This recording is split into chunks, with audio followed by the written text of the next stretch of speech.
Well, Dolton Mayor Tiffany Henyard has a new crisis on her hands. She's being booted out of her home. Do you recognize this building? It was once home to the Nurse Trucking Company, a business that's remained shuttered since January of last year. The village of Dolton ordered its closure after accusing the owners of illegally selling liquor during a party on the premises. But the story didn't stop there. The shutdown carried strong political undertones, with reports that Mayor Tiffany Henyard pushed for the business to be permanently closed. Now, that same building has gone up in flames, and the fire isn't just suspicious. It appears to have disturbing ties to Henyard herself. When the blaze erupted, it looked almost staged, eerily cinematic. Flames shot from the windows in perfect, terrifying symmetry. The fire didn't just destroy the structure. Several nearby vehicles were also consumed in the inferno. Some critics have questioned the fire department's response time, but this is the kind of sudden chaos first responders face every day,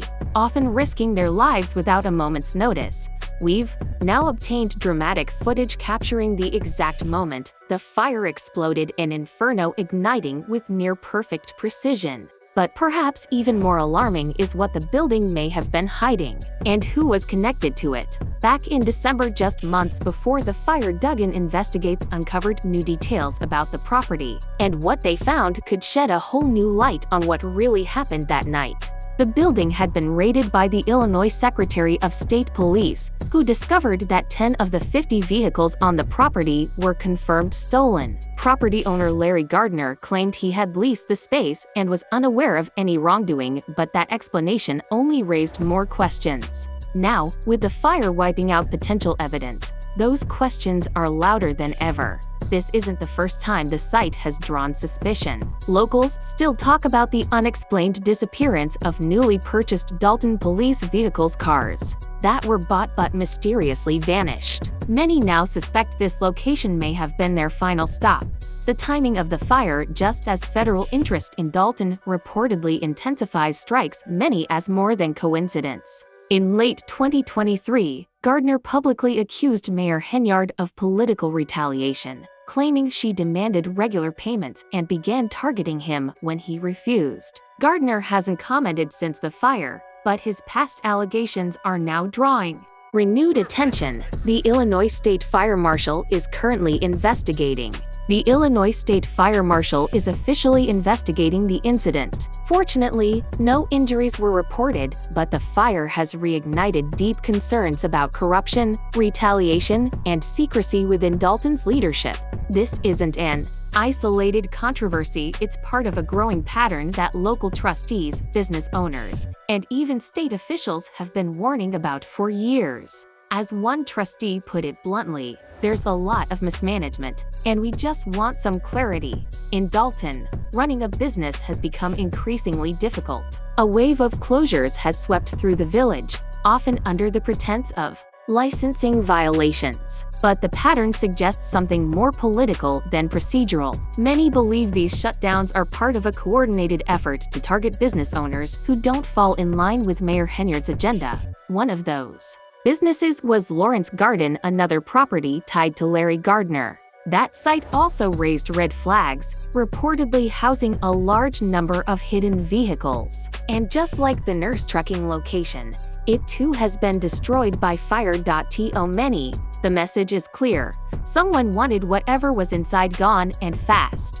Gardner has implied that Henyard's power stems from what people have to lose. As he put it, if you have something to hide, she'll find a way to use it. If you have skeletons in your closet, she'll use them to control you, Gardner once said. That's the kind of power corrupt officials thrive on, not merit, but manipulation. According to Gardner, everything changed the moment he stopped making payments. Pressure from the mayor's office ramped up, the accusations escalated, and public humiliation soon followed. The original shutdown of the nurse trucking site was full of theatrics. Gardner was accused of hosting an illegal liquor party, a charge he denied and one a judge later dismissed in his favor. But that didn't stop Henyard. She returned to the property, this time claiming it was operating as an unlicensed nightclub, disguised as a candy store. The situation grew more surreal from there. Henyard publicly mocked the business's name, made inappropriate jokes about the kind of candy being sold, and even ridiculed Gardner for wearing his phone clipped to his shirt. Her behavior wasn't rooted in professionalism, it was petty, personal, and vindictive. Rather than focusing on public safety or due process, her actions suggested something else entirely, a clear use of power as a weapon. Gardner maintains that Henyard's aggression wasn't about justice, it was about control. Gardner says the trouble began when he refused to keep contributing financially to Mayor Henyard's office. According to him, shortly after she took office, she requested a $500 donation, what he describes as a backdoor payment from local business owners. Gardner admits to making an initial contribution, but claims that when he declined to continue, the harassment began. Though the FBI has not publicly confirmed any investigation, Gardner insists he's been in contact with multiple federal agencies. For months, he says he's shared extensive information about Henyard's conduct, and according to him, the federal interest in Dolton runs far deeper than most realize. While the media has focused on surface-level scandals, Gardner believes a much broader probe is quietly unfolding, one that could expose systemic corruption at the highest levels of village leadership. If his claims are true, the fire may have been more than just arson. It could have been a calculated move to destroy key evidence, just as federal scrutiny intensified. What started as a dispute over liquor licenses and political donations is now spiraling into something far more serious. Allegations of corruption, theft, retaliation, and now the potential obstruction of justice through fire are all converging. This may be the beginning of a full-scale federal investigation into the leadership of Dolton. The building may be gone, but the suspicions are burning hotter than ever. For Dolton residents, the question is no longer if something is wrong, it's how deep it goes, and whether anyone will ever be held accountable. With Mayor Tiffany Henyard, controversy is nothing new, but this time, the flames are literal. The structure that just went up in smoke was Vet Trucking and Warehouse, a long-standing local business known for U-Haul rentals, moving services, trailers, and towing equipment. As of Tuesday morning, it's nothing more than a hollowed-out shell, a charred symbol of how, in Dolton, nothing is off-limits. Nothing is safe, and more, nothing makes sense. What's even more unsettling is that this fire is just the latest entry in a growing list of scandals surrounding Mayor Henyard, and it might be the one that finally leaves a mark.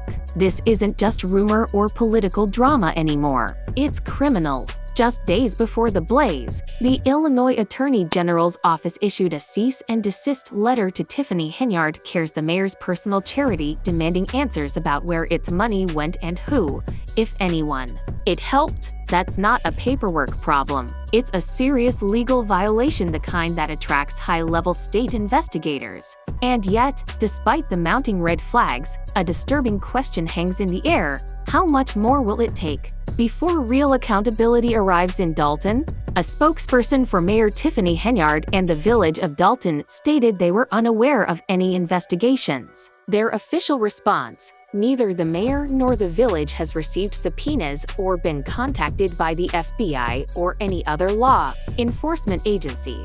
Okay, but let's break that down. They haven't contacted you, Tiffany, because they're busy contacting everyone else about you. That's how real investigations work. Law enforcement doesn't tip off the subject while they're building a case. They move in silence until it's time to make noise. They don't need you to lie to their faces when they're already gathering the truth behind your back. This isn't silence, it's strategy. Meanwhile, the fire isn't just some random distraction. It could very well be a cover-up. The Illinois State Fire Marshal has launched an investigation, and the blaze is now being considered a potential case of arson. That's right, not accidental. Arson, meaning someone set that fire on purpose. That's not a mishap. That's a crime. Let's say it together. Suspicious. Or, as the internet would put it, sus. And Tiffany, girl, this one might be getting added to your ever-growing list of alleged offenses, because the building that burned, it wasn't some neglected, abandoned structure. According to neighbors, it was. The building had stood for over 20 years, decades of history erased in an instant. One moment it was there, the next, gone. Poof. And not slowly, either. This wasn't a creeping fire. It was fast, aggressive, and efficient. The blaze didn't struggle. The roof didn't sag, it collapsed immediately, like it was waiting for a reason to fall. That's not normal. That's deliberate. Neighbors reported hearing a loud crash, almost like a detonation, just before the fire erupted. Flames burst from the windows in synchronized blasts. Within minutes, the entire building was engulfed. Cars parked nearby were reduced to blackened, burned-out shells. The fire moved so rapidly that firefighters barely had time to respond, and it nearly spread to surrounding homes, almost turning into a multi-house tragedy. Now, fire marshals are sifting through the rubble not just to determine how the fire started, but to uncover what may have been hidden inside before the blaze. And that brings us back to Tiffany Henyard. Just months ago, a different warehouse tied to Larry Gardner, a known critic of Henyard, was raided by state police. Dozens of cars were discovered on the property, 10 of which were confirmed stolen. Gardner claimed ignorance, saying he had simply rented out the space. But he also publicly accused Henyard of political retaliation after he refused to continue making payments. Keep making payments, she allegedly demanded. And now, that property is burned down too. Patterns are starting to emerge, and they're deeply unsettling. Whenever evidence surfaces or opposition grows, things connected to Henyard just seem to catch fire. Sometimes it's metaphorical, like reputations, careers, and public trust. Other times, like this week, it's painfully literal.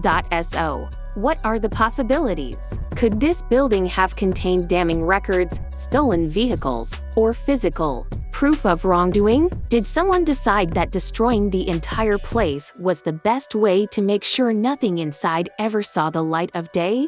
That's the question on everyone's mind. To be clear, we don't know if Tiffany Henyard is directly involved in this fire. But if she is, if even a single thread ties her to it, it's over. This wouldn't just be about charity mismanagement or harassment claims anymore. This would be something far darker, something criminal, something that could end her career and possibly cost her freedom. You can recover from political scandals. You can spin a bad headline, but you can't spin arson. Not when the state fire marshal is leading the investigation. Not when federal authorities are already sniffing around. And yes, Gardner says he's been cooperating with those federal agencies. Multiple agencies. Gardner says he claims it's not just the FBI. There are other departments watching, waiting, collecting evidence. And Tiffany, if he's telling the truth, they're already miles ahead of you. The most damning part. At this point, I'd believe almost anything negative said about her. That's how deep this rabbit hole goes. That's how eroded the trust has become. Now, the people are left with big questions. Why did this building burn so quickly? What was inside? Why does every trail of scandal in Dolton seem to lead back to Tiffany Henyard? And most importantly, why does everything this woman touches seem to go up in flames? That's not just suspicious. It's downright strange. So, we wait. We stay patient. Because the fire may be out, but the smoke hasn't cleared. And Tiffany, if you're reading this, Mama loves you. Yes, she does. But girl, this is getting out of hand. Peace.